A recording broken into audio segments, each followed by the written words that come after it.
tignan ko po kung natatandaan niyo pa yung ating pinag-aralan noong ilang araw na pa nakakalipas. 2 weeks. So, almost 14 days. Okay. During our last discussion, we discussed about parts ng isang hotel. Okay. Can you name the 2 divisions ng isang hotel? Guess, Darla. The front house and the back house. Okay. Sinabi niya na yung dalawa. The front house and the back house. These two simultaneously working to give the best service sa ating mga guests when they check in to our hotel. So, doon muna tayo sa front house. Magbigay nga po na department under the front house of a hotel. Yes, right? Receptionist. Reception or the front office. Bell desk. Bell desk. Concierge. Concierge. Yes, Raynel. Bellboy. Bellboy. Under po siya ng lesson. Okay? So, before we proceed to our lesson for today, let's have a short activity. So, for this activity, you will be, ano ba tawag ito? Detecting for today. So, I will group you into 2 groups. Siguro the group 1 will be this group. Kayo po. Ito hanggang kay Raynel. So, you will work here. Then, the remaining po hanggang doon is the group 2. Before you proceed to your group, I'll explain the mechanics of our activity.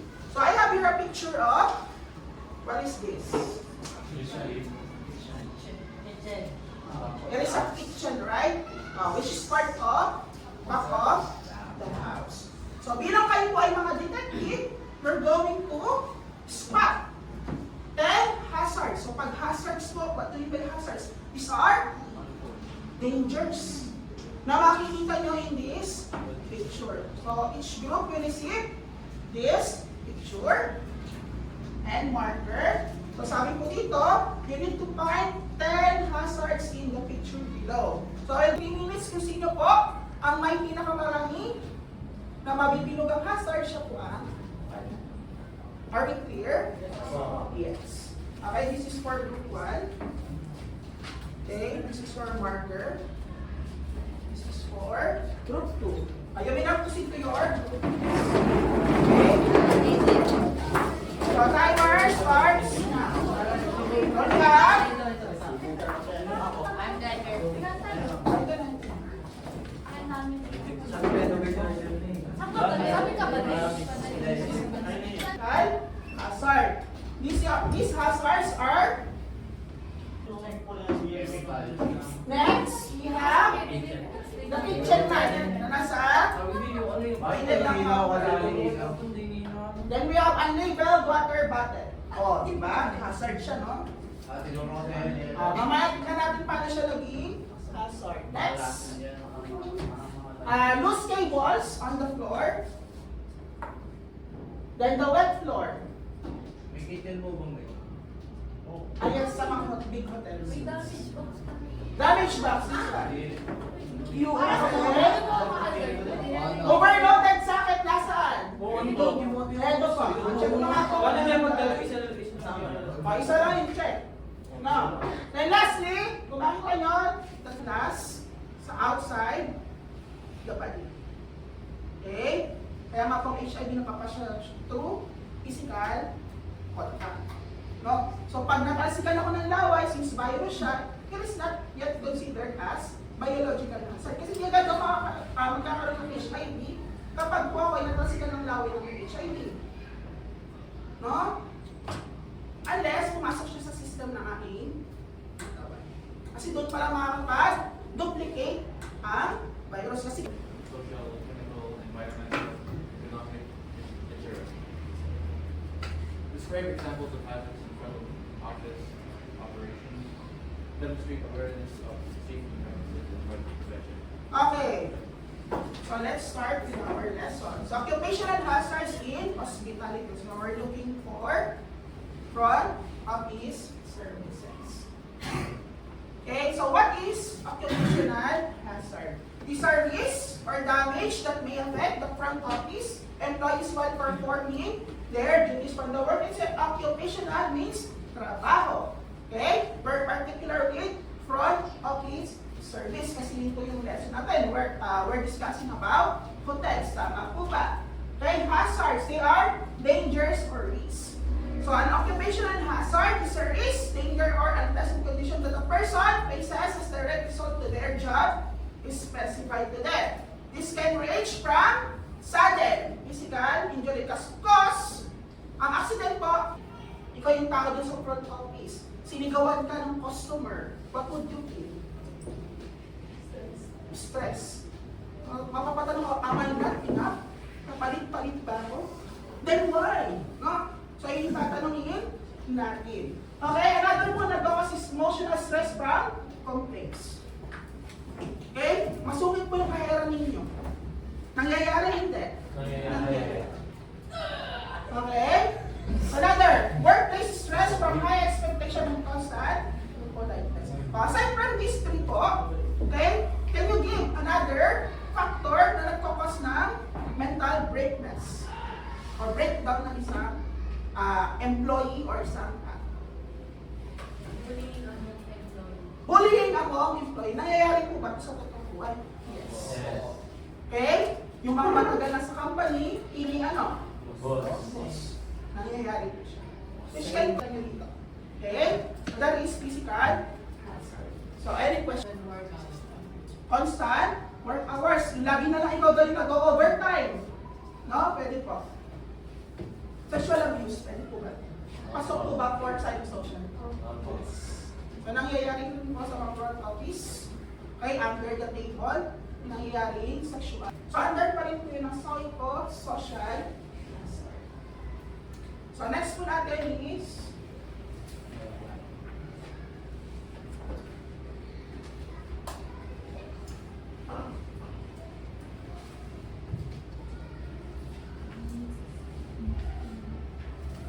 natin.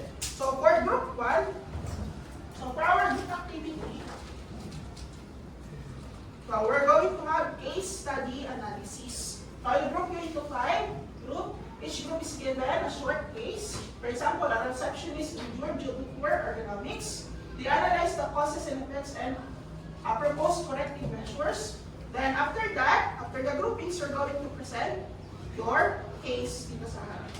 Papili kayo ng isang reporter siya ng isang magbabasa ng case and questions. Maliwanag po. So for group 1 po, I see Kiara, Reynel, Miles, Kyle, and AG. Group 1, pwede na kayo dito. For group 2, guard. Okay, meron na kayo.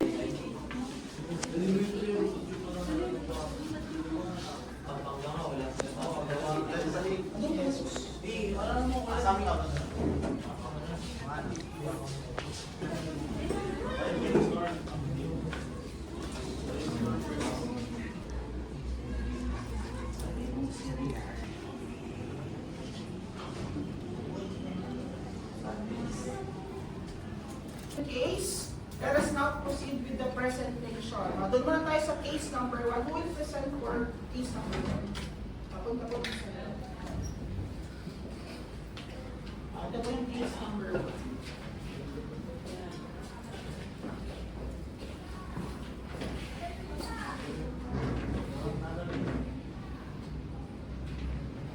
Case number 1, slippery lobby floor. It was a rainy afternoon and the several guests entered the hotel lobby carrying a wet umbrella. The floor near the entrance became slippery, but the staff were busy assisting large group of tourists checking in. No wet floor sign was placed, and the housekeeping had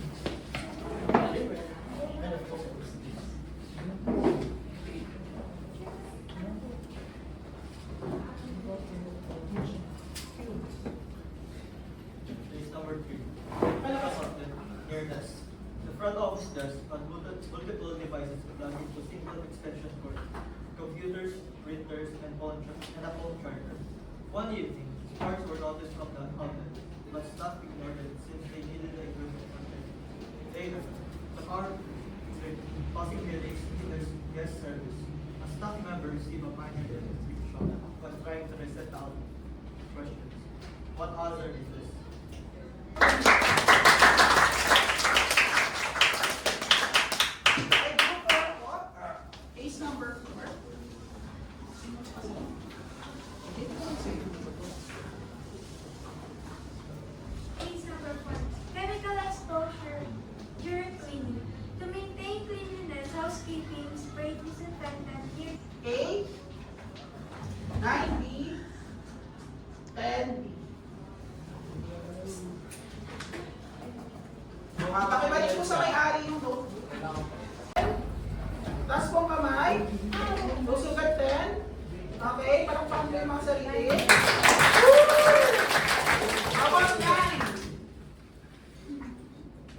Very good pa din.